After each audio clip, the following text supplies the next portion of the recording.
The most violent sport on earth, a game fueled by aggression and violence, housing the most talented athletes on the planet. However, in the shadows of America's beloved game lies a disturbing narrative, a place where NFL legends become villains. The accusations that date back to 2003, accused of allegedly raping an unconscious teenage 17-year-old girl. It's war. The murders of two men. Former #1 draft pick losing a $120 million contract over dog fighting. I didn't know that it was legal, and I didn't know if it was illegal. They will kill you. They're out there to kill you. Actually saved my life. So I'm gonna kill them. What do you recall from when your 4-year-old asked you about being in shackles? First time I saw a dog fight, I was like 7 years old. I personally think that he's a sociopath. 66 dogs were removed from Vick's property. No, man, I'm pissed. Some animals were found buried, dead. If I didn't hurt him, he'd hurt me. They're gunning for my legs. I'm gonna come right back at him. And raped two homeless women in Encinitas last year. Winslow Jr. then exposed himself in front of a 77-year-old woman at a Carlsbad gym, allegedly groping her. Oh, y'all take this down. I'm pissed, man. We don't care about nobody except this you. The charges he's facing include rape, kidnapping, and indecent exposure. He's also a married father, and if he is convicted on all of these counts, Winslow could face life in prison. I'm gonna come right back at him. Soldier.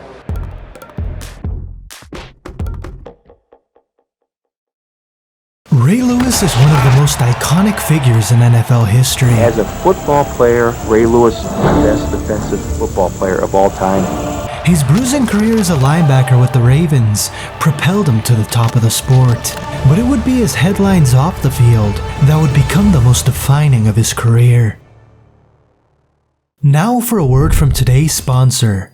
Meeting your daily nutrition needs is a tall task, which usually leads to a slew of multivitamins and powders. This can leave you feeling overwhelmed and make the goal of living a healthy lifestyle seem that much further away. But let's eliminate the clutter and introduce a supplement that will change the way you see nutrition and health. Grunes are a convenient, comprehensive formula packed into 8 gummies a day. This isn't just your multivitamin, a greens gummy, or a probiotic. It's all those things and then some at a fraction of the price. And with a little added bonus, it tastes great, launching you back to your childhood on the playgrounds. Except this time, these gummies will work for you, not against you. 8 gummies are included within each daily snack pack, because you can't fit the amount of nutrients we do into just one gummy. Generic multivitamins only contain around 7 to 9 vitamins. We have 20 plus vitamins and minerals, and 60 plus whole food ingredients.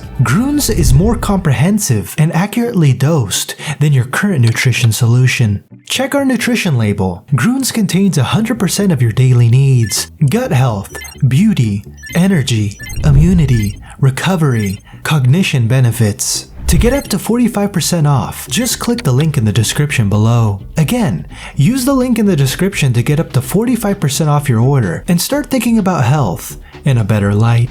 Thanks so much to Grunes for sponsoring this video.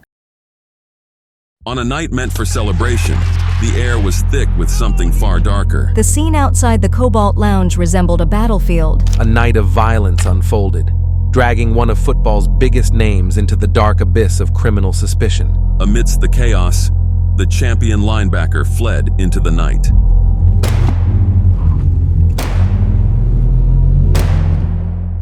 "Everybody just shut the f*** up," he yelled, in the early hours of January 31st, 2000, a night that would turn his life on its head. "This ain't going back to nobody but me," he went on to say. The "this" he was referring to was a night of fun that ended with 2 men being stabbed to death. And Ray Lewis was at the center of it. At this moment, Lewis was a rising star in the NFL. He had just led the league in tackles and was poised to become one of the league's premier defenders.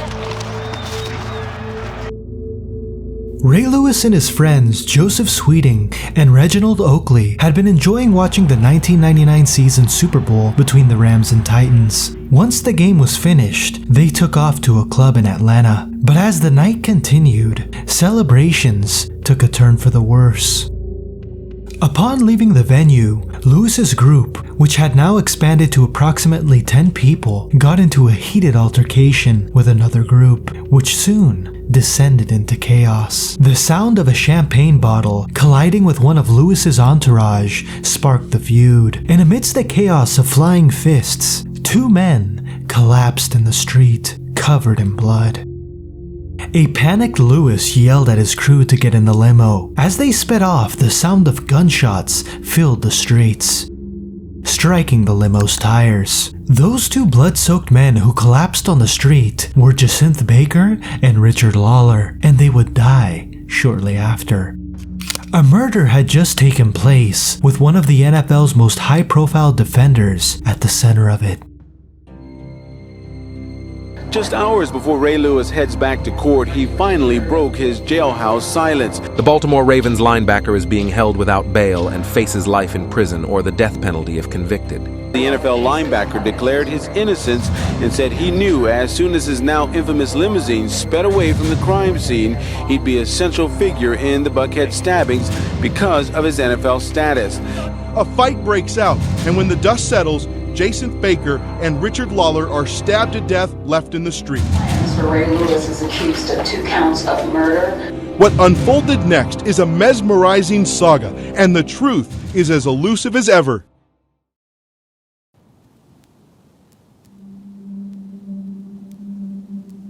The following day, Lewis, Oakley, and Sweeting were charged with the murder of 2 men. The story quickly became major news, with Lewis defending his involvement by denying even being at the scene. Unfortunately, that just wouldn't fly, especially given the testimony of the case's most important witness, the limo driver, Dwayne Fawcett.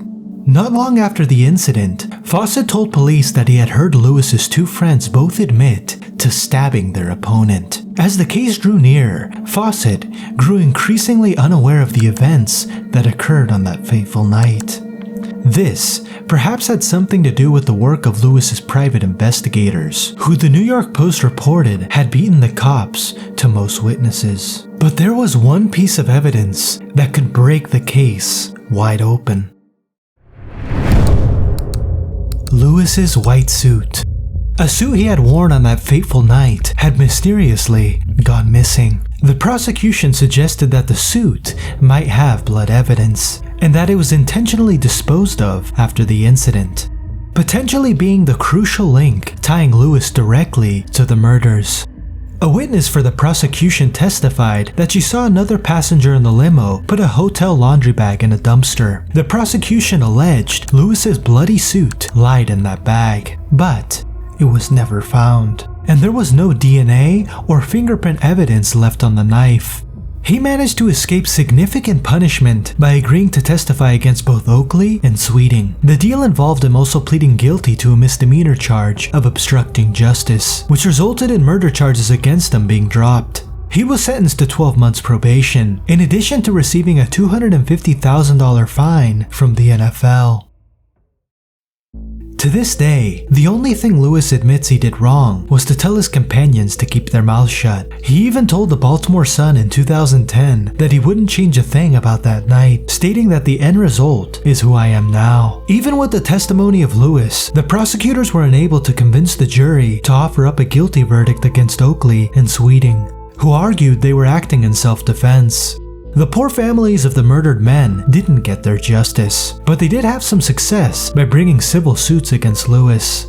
Both were settled out of court, along with confidentiality agreements. The amount awarded in each case is unknown, but it is rumored that the partner of Richard Lawler, who gave birth to their child a month after his death, received $4 million. Not everyone has forgiven Lewis for his involvement in the incident, but the story did begin to fade in the background. Lewis was able to repair his image by involving himself in charitable activities and taking on a mentorship role in the NFL and communities. The process of repairing his image was also helped by his football prowess. It was a remarkable journey that began with him being arrested on murder charges in 2000 and ended with him earning a bust in Canton and becoming one of the most famous names to ever play the sport. Upon his retirement, Commissioner Roger Goodell even lauded him for being a tremendous voice of reason. Whatever you think happened on that fateful night in 2000, There is no denying that Ray Lewis will remain in the NFL history books forever as one of the best players of all time. Kellen Winslow II redefined the tight end position in college, blending the skills of a wide receiver with the physicality of a lineman. Winslow II has the rare combination of size, speed, and hands that make him a matchup nightmare for defenses. Winslow's fall from grace is not just a personal tragedy, but a harrowing tale of criminality that has shattered lives.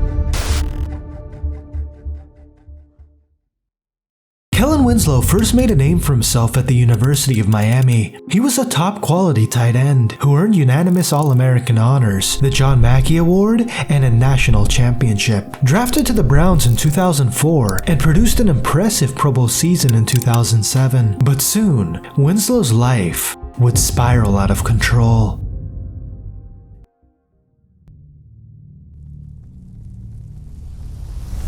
His first involvement with the police materialized in bizarre circumstances after he was charged with possession of a controlled substance. That dangerous substance in question was referred to by Winslow as Mr. Happy, drugs he smoked while at home because the NFL didn't test for it. He had been found with it in a Target parking lot but was released without charge. However, upon further investigation, these turned out to be a form of synthetic cannabis. What made the arrest so unusual, though, was a mention on the incident report of lewdness as a potential crime. The only reason that Winslow had been found with these drugs was because police had received a complaint from a woman who had parked next to him, claiming she had seen him in his car. When the police came to investigate, there were no signs of him doing so, but they did see 2 open containers of Vaseline and the drugs in question. The idea of in public would come as a surprise to most, but Winslow's teammates were not surprised in the least. Pro Football Talk reported that he had carried a disturbing reputation throughout his career, and his teammates refused to share a room with him because of his openness to it all. As it turns out, this behavior was a red flag.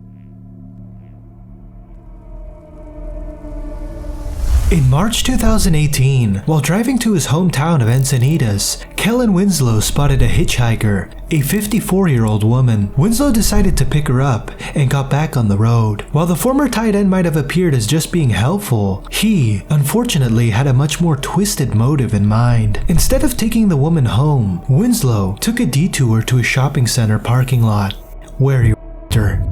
2 months later, Winslow would strike again. This time, he befriended a 58-year-old homeless woman, likely surprised and appreciative that someone of wealth and stature was interested in her life. One day, Winslow invited her for a coffee. What had started as an innocent and friendly day trip quickly turned sinister. Winslow had no interest in coffee. Instead, he grabbed her and her next to his vehicle and left her in the parking lot. On Thursday, the 7th of June 2018, a suspicious man was seen entering a mobile home park in California. He was confronted by a neighbor before escaping in a black SUV. The neighbor called the cops, and it didn't take long for them to identify the vehicle. It belonged to Kellen Winslow II. By the end of the day, Winslow was arrested and held overnight in jail on 1 count of first-degree burglary. He left the next day, facing a potential 6 years in prison. 1 week later, the police came knocking once again, but this time, he was arrested for the 2 women in his hometown of Encinitas, and also for exposing himself to another woman who was tending to her garden. Soon after this shocking story broke, another woman came forward and accused Winslow of her while she was unconscious at a party back in 2003. The case was rapidly building up against Winslow, but as a man who used to be the highest paid tight end in the NFL, he could afford his lofty $2 million bail. He was then placed under house arrest and fitted with a GPS tracker. Winslow's apparent addiction to perverse activities encouraged him to test the boundaries one more time, this time allegedly exposing himself to a 77-year-old woman at a gym. His bail was quickly revoked, and it was back to jail for Winslow. To avoid spending the rest of his life in prison, Winslow agreed to a plea deal that capped his sentence to 14 years. He was convicted of 1 count of and 2 counts of assault, with the judge saying that Winslow could only be described with 2 words: sexual predator. The judge emphasized that Winslow's victims were specifically chosen, preying on vulnerable women who he believed would be unlikely to make a complaint against him. It was a dramatic fall from NFL star to a convicted felon. with the trial revealing a shocking and disturbing history of abuse by Winslow. During the trial, Winslow's team attempted to mitigate the severity of the sentencing by arguing he had suffered from a brain injury, likely stemming from years of playing football. They argued that chronic traumatic encephalopathy, otherwise known as CTE, might have influenced his behavior. CTE is a common condition among football players, coming as a result of repeated head trauma from collisions. However, the attempts by his team were unsuccessful, as they were unable to convince the judge or jury of any link between his mental state and shocking actions. He is still incarcerated at a California correctional facility to this day. Jim Dunaway was a fierce competitor on the defensive line, known for his relentless pursuit of quarterbacks and ball carriers, a cornerstone of Buffalo's AFL championship-winning teams in the 1960s. Jim Dunaway was named a person of interest in the mysterious death of his ex-wife, Naniel Dunaway, which left the community in shock. Jim Dunaway's involvement in the death of his ex-wife remains one of the most haunting, unsolved mysteries in sports, with many still questioning what really happened.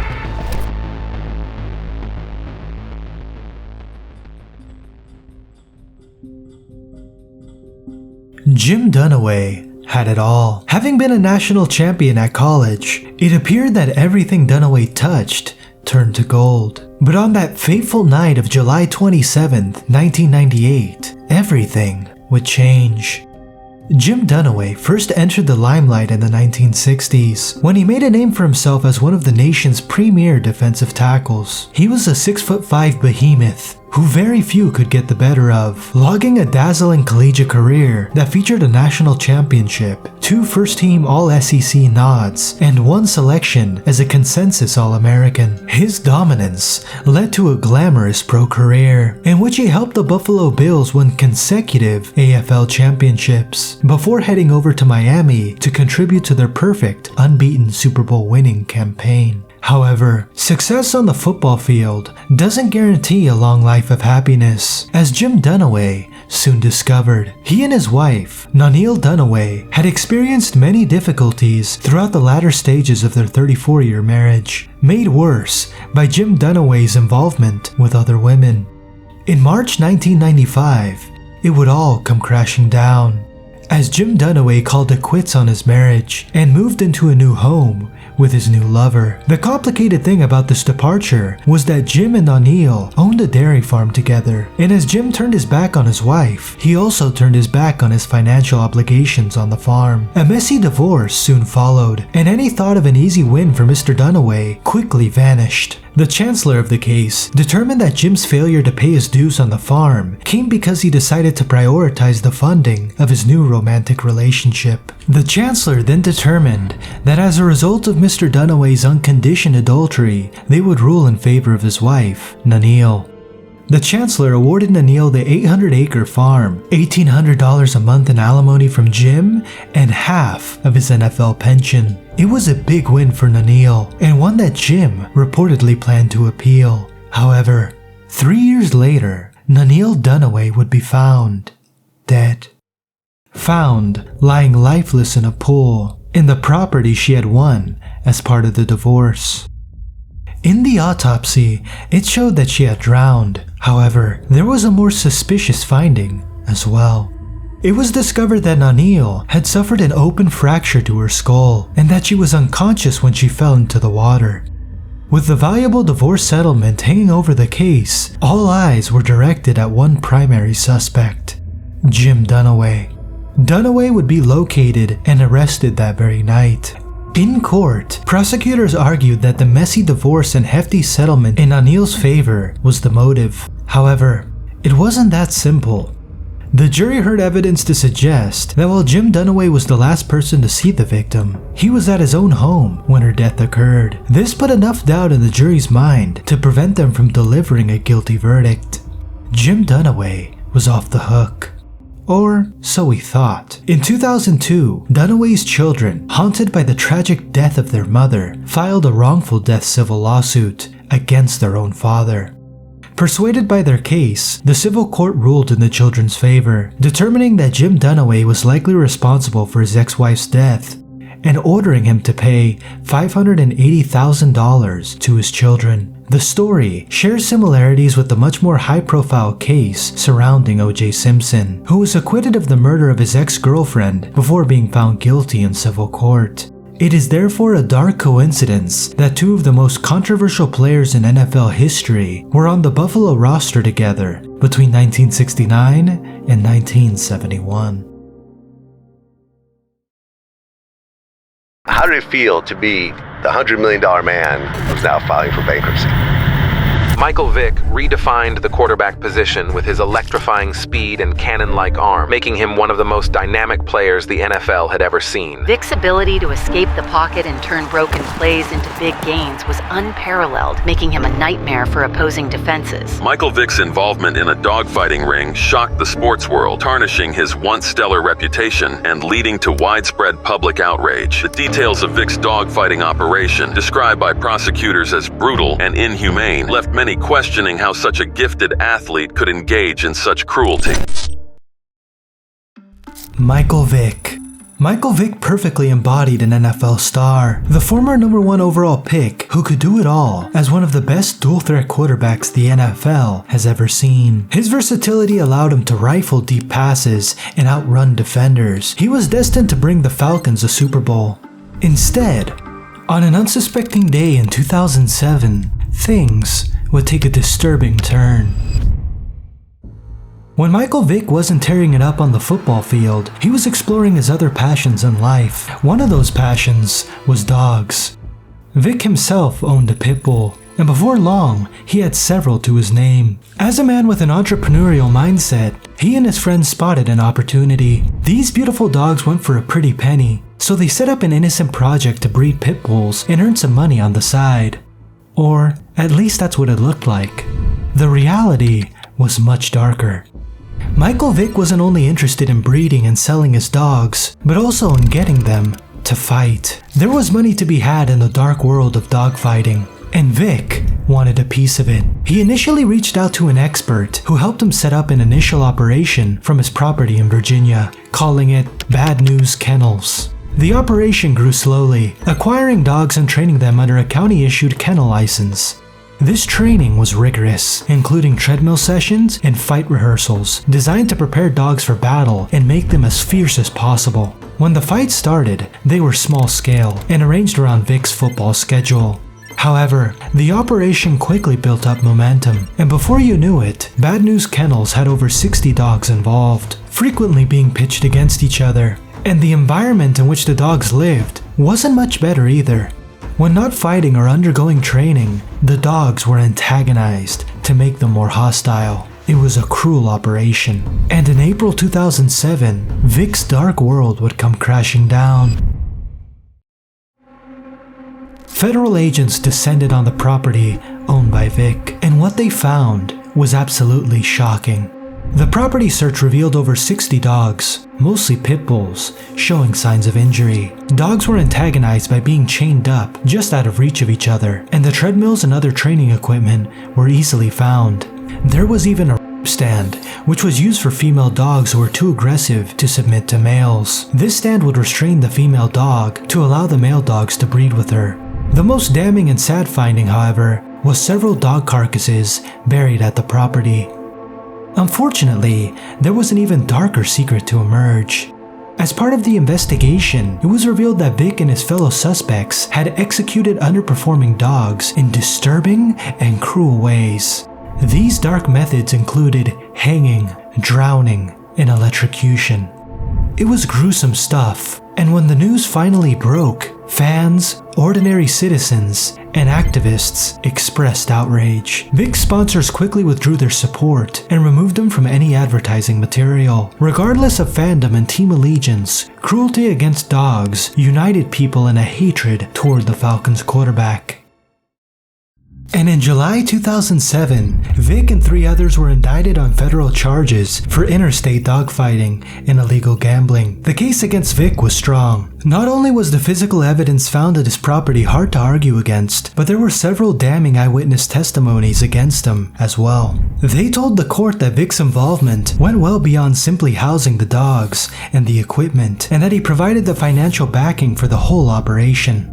By August 2007, all the defendants, including Vick, had reached plea agreements with federal prosecutors. Vick pleaded guilty to conspiracy to engage in dogfighting, admitting to providing most of the financial support and to participating in the execution of underperforming dogs.